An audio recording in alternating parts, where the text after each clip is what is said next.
Donald Trump just made America's forever war in Afghanistan even more impossible to win. We shouldn't be in Afghanistan.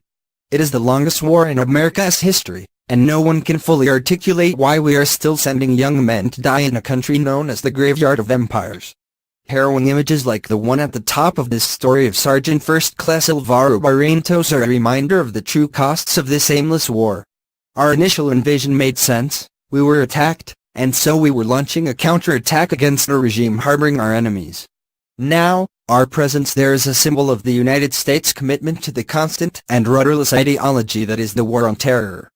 Perpetual warfare has no end goal, as the entire point is to play a game of whack-a-mole targeting bad guys and supposed bad guys in an effort that don't really benefit anyone other than the war machine. But we are in Afghanistan, and we are ratcheting up this forever war under the Trump administration. If we are going to fight there, we may as well do everything we can to make the effort worthwhile, and Trump just made our fight even more difficult. The Pakistani Inter-Services Intelligence is our ally, but not our friend, and they have been courting jihadists to battle our empire in their backyard, while simultaneously providing logistical support to our military. To call this relationship complicated would be an understatement of epic proportions. Our alliance with a country that harbors some of the most anti-American sentiment on the planet creates friction at nearly every turn. However, despite this entire mess, we still desperately need Pakistan. Here's why. The routes to get troops and supplies into Afghanistan are all unfavorable. To the west lies Iran, the south Pakistan, and former Soviet republics to the north. For the first 7 years of the war, nearly all equipment was shipped to the port in Karachi, Pakistan. The military lost as much as 15% of its supplies here due to ambushes and theft.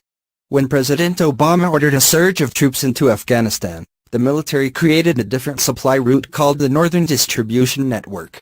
It is constituted mainly by rail lines which begin in the major Baltic ports in Estonia, Latvia and Lithuania, and they travel through Russia and down into Afghanistan.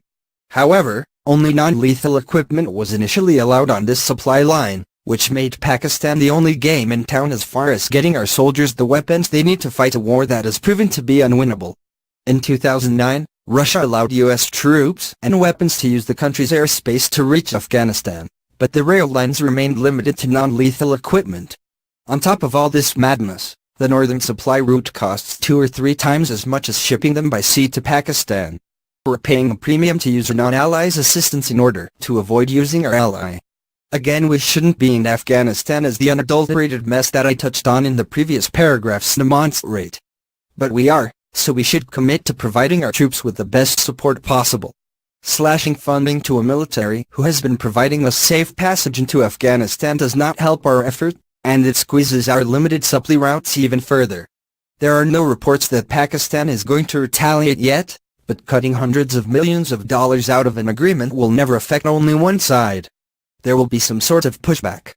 Pakistan does a lot to fund terrorist groups in the region, so any agreement with them effectively helps fund our enemies too, but it's better than the alternative where Pakistan stops stealing to both sides and only fuels the jihadist fire raging against their troops in harm's way. Pakistan's foreign ministry criticized this move, saying that arbitrary deadlines, unilateral pronouncements and shifting goalposts are counterproductive in addressing common threats. Despite the ISI's support of jihadist militants as a bulwark against countries like the United States and India, terrorism has largely affected the Pakistani people the most.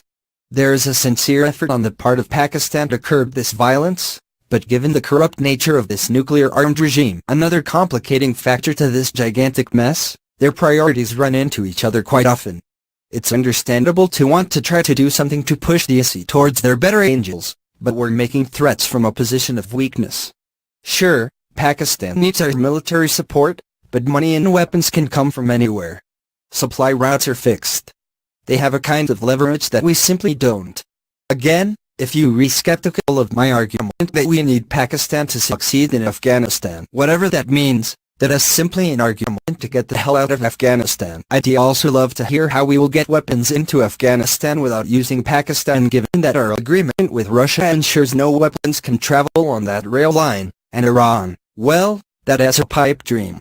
We are providing military aid to a regime who provides military aid to jihadists, and in return, they ensure us safe passage to fight some of those jihadists.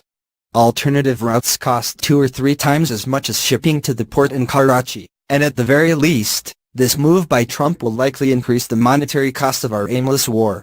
This is all such an illogical quagmire that you almost wonder if this is all by design, as our setup in Afghanistan practically guarantees perpetual warfare, enriching the military-industrial complex while ensuring misery across the region.